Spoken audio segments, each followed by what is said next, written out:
So this is another one.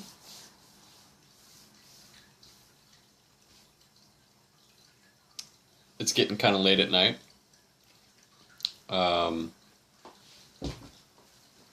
my dad just left. We went for a little hike. And we ended up hanging out for a little bit after the hike. And I just wonder what there is to talk about.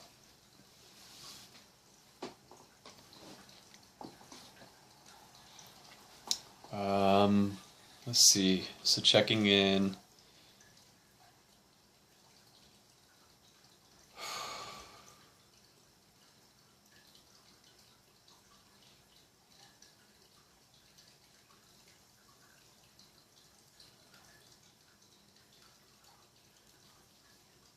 I'm not really sure what I'm going to talk about yet, but I'll just start with it was a really great time. It was a good time to hang out with him. My dad and I have been rebuilding our relationship for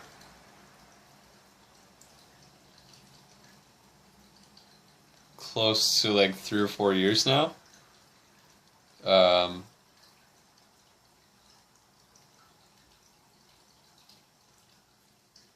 A lot of that is because I started seeing, I started doing men's work a while back, working with an organization called the Mankind Project. And it's all about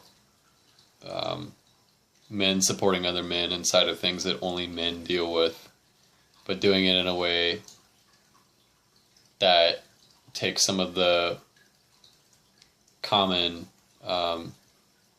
separatist patriarchy out of it, where it's like not only do men compete, but they are also highly cooperative, and we function much more efficiently that way. And so it's basically like men nurturing other men. And it's based on a lot of Carl Jung's archetypes, the four main archetypes of the male psyche: king, warrior, magician, lover. And the organization focuses a lot, at least initially, on the warrior. And it introduced things to me like I had already heard a little bit about them, but it is more in-depth methodology to begin to get at or get access to these aspects of my own psyche. And one of those things is the distinction of shadow. And throughout history, we can see that a lot of cultures, there was a rite of passage for boys to become initiated as men. But a lot of those initiations in our culture are really unhealthy. You know, like when you know that you're a man in our culture, there's a lot of different ways, you know, like have you slept with a woman? You know, you can finally drive a car, you can finally drink a beer, you can finally, you know, like there's all these things of like what makes you a man, and most of them are really unhealthy. You know, you can get initiated into a gang, you know, there's a lot of shit like that. So this was about healthy initiation. And as I started going through MKP, started looking at things like family origin wounds, and most of, like a lot of the work that I do now is about childhood trauma. Things that we created in our childhood narratives that we created about things that were happening that we had no filters, no boundaries for, and how those still play out in our day-to-day. And most of these subconscious triggers are hugely unexamined. And as I started to examine mine through these different platforms, I started to see that my relationship with my father, I mean, it was like highly apparent. We could literally, like, we lived in the same house, you know, and it would be 2 weeks. We could walk by each other and not say a word. You know, it was like disconnect massively. He had a lot of trauma from his father. You know, his father was very abusive, alcoholic, you know, World War II veteran, all that shit. So it came to a point where I realized, like, this shit just gets passed down. You know, he's dealing with the conditioning from his father, and he's doing it the best that he can, like dealing with his upper hand, and, you know, like, and it got to me, and, you know, I don't know what it was, really. I think that it's like a fundamental part of who I am, that it was just like, I don't want that. I mean, I remember, like, challenging myself to tell my dad that I love him. That was like a real thing. Like, I would, like, he would be, like, sitting in the living room watching TV, and it was a hard thing to do, like, really. But I remember, like, standing outside of the door, like, I was getting ready to go to bed, and I would just be like, fuck, man, like, all right. You know, like, I would be, like, giving myself a pep talk, like, all right, you can do it, you can do it. And just remembering that it was important to me, you know, it was like, and so it was awkward as fuck at first. I'd just be like, all right, Dad, I'm going to bed. Night, I love you. But it, like, took some real courage to say that. You know, and here we are now, 5 years later, hanging out, like, actually enjoying our conversations. I hug my dad, tell him I love him. And it's just, there's just nothing there about it anymore, you know? So rebuilding that relationship with him has been really important to me. One of the things that I told him is, I said, look, like, I know we both got a lot of shit, and we're just not talking about it. And I'm done not fucking talking about it. Like, I'm not going to go on. I maybe it's just like a part of who I am, but I can't pretend any longer.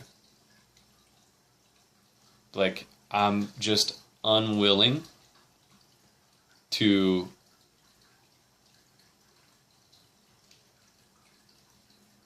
be something I'm not when I really just want to be who I am.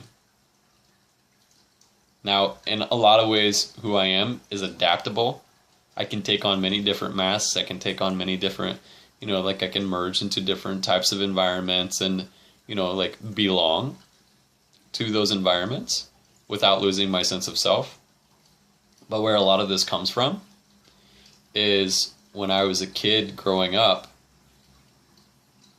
everything was about being accepted because I was just different, you know? I was one of the only white kids in my neighborhood. You know, like, 85% African American, 10%, you know, white, like,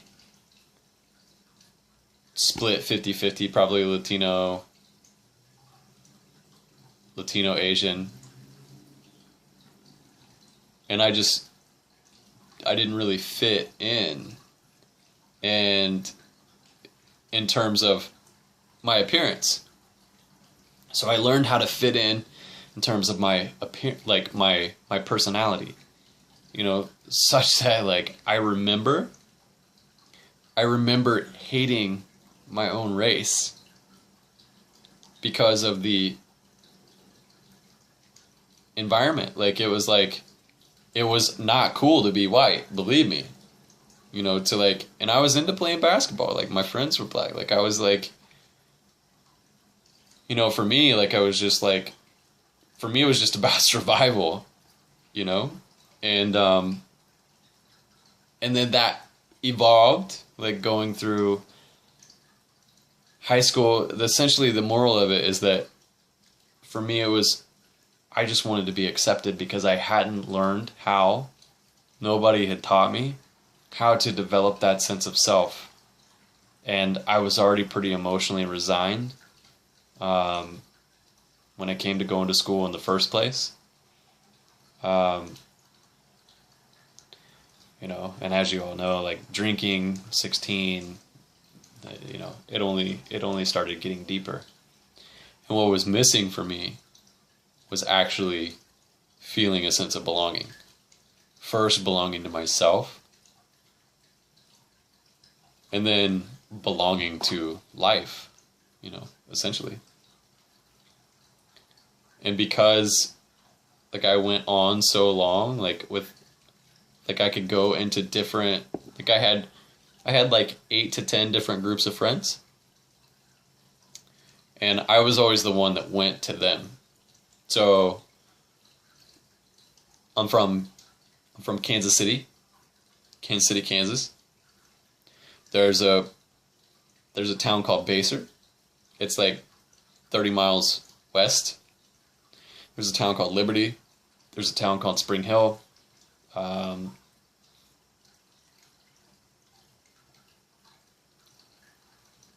Let's see. Oh, and then Waco, where I was from, Wyandotte County.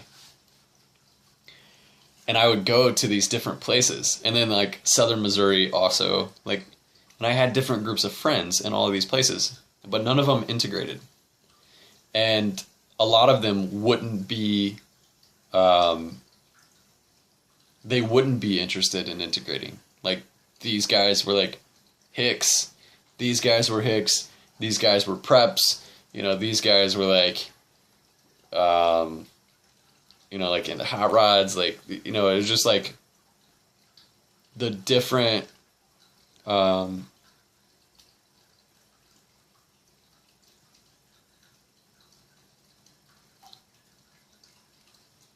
the different subcultures,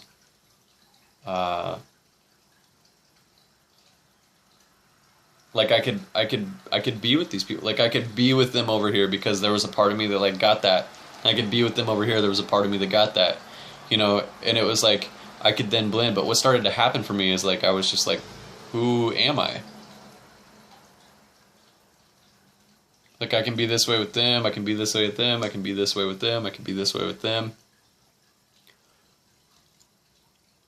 But I just didn't have a, you know, like I just didn't have a strong sense of like, I belong. And I belong to everyone. I belong to, you know, myself.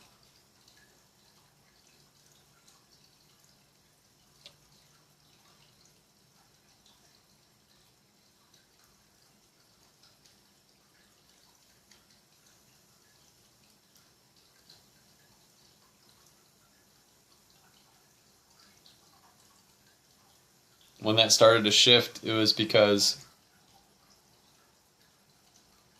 I got how much how much I didn't know myself. In order to blend into the culture, I would have to adopt the culture's mentality. I would have to adopt their perspectives with my own like unique twist on them. But essentially I was moving to groups, functioning group mind, didn't have a lot of individual like cardinal direction in a sense. I was always much more mutable. Given that I'm a Gemini, the majority of my planets are in mutable signs. Like I'm very much like most of my planets are in air signs. Like I can go with the flow. I can move. Really developing a core sense is important to me. That's why authenticity is so important to me. Because I got that in a lot of ways, I was doing shit that was inauthentic to my being. I would do things like I would say yes when I meant no, but I didn't have a no. Or I would say no when I meant yes, but I didn't have a yes. You know, meaning like somebody says, hey, you want to smoke this weed?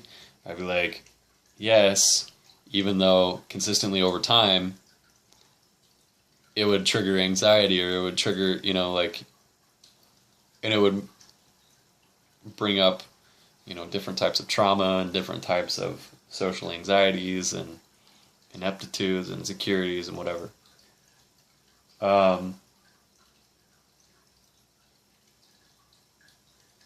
So my authenticity became important.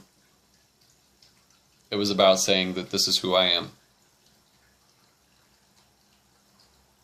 That it's important that I can fit in, and that I can, you know, that I can belong to different groups.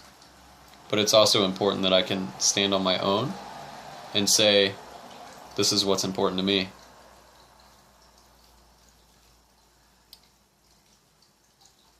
Feeling like a fraud and recognizing my own bullshit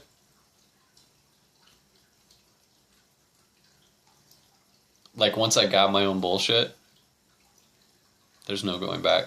You can't unsee. Like for me, like I couldn't unsee. And I had a huge identity crisis. Like I had a fucking identity breakdown. And I just like had to sift through it.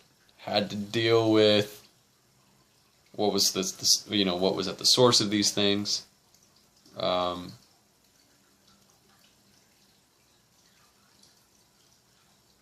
And I'm just now starting to like really feel like centered inside of my, you know, my truth.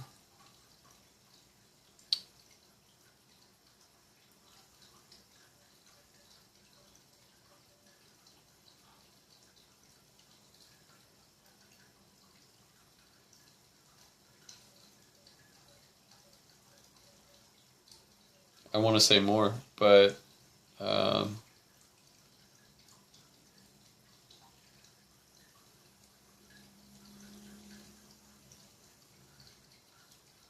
let's see. This is kind of cool. I started making my own chews. I chewed tobacco for a long time, 6 years. I haven't chewed tobacco in like several years. But this is actually really great because it has licorice root in it. Organic licorice root, organic chamomile, organic guayusa, which is an Amazonian plant, similar to tea, but much higher in antioxidants. And let's see, sage, lavender, spearmint, molasses. 100% organic ingredients. I've had it in for like, I don't know, 5 hours, something like that. Excellent flavor. Licorice root is really good for oral hygiene. Guayusa has it has an uplifting effect. So it's similar to like, it's almost similar to like coca leaves. It will like encourage what they called runa, which is like vitality and aliveness, but it doesn't really give you a buzz by any means. There's this very gentle like, oh, like here I am, like I'm present, I'm awake. Chamomile is calming. Sage and lavender give it some interesting flavors. The spearmint essential oil, it's been really, really great. Yeah, so there's that. A great alternative to chew. Super easy to make. It's a blend that I just came up with. Let's see. Yeah, and then this. So I've been doing my own kombuchas for a couple years, but like more consistently within the last 6 months. Like I've had a repetitive batch going pretty much nonstop. Um, and this one is freaking incredible. It's 100% organic ingredients.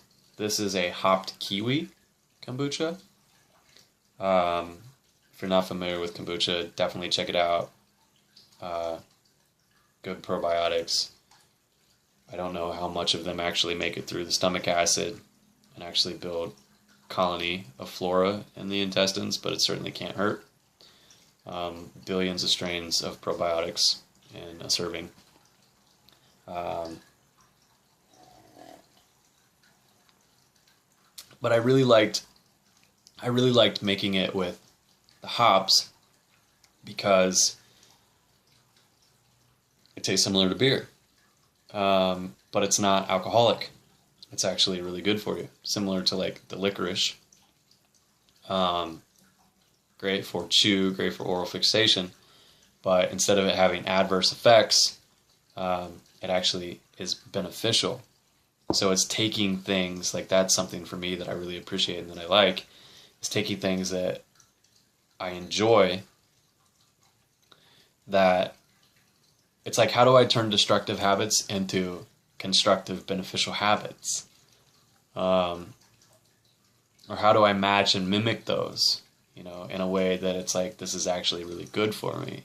So it's not about like missing out on the taste of beer. Like I pride myself on being able to create kombuchas that taste to some of my favorite styles of beers.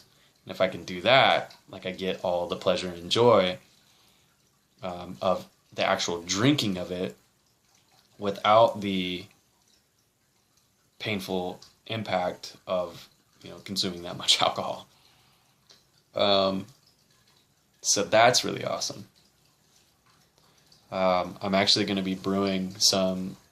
I'm starting a mead tomorrow, which I think will be really, really good. That will be alcohol content, but I'm going to give it a year. Going to let it ferment and age for a year, or I'll ferment. Anyways, it's going to age for a year. I've got some really cool herbal beers on deck. Herbal kombuchas. Got some awesome kefir on deck. Yeah, it's been really exciting. I'm not, I don't really have any like, I'm going to do this with this. I'm just enjoying it. I'm enjoying brewing it. I'm enjoying drinking it. I'm enjoying sharing it. I'm enjoying talking about it. So it's been really good.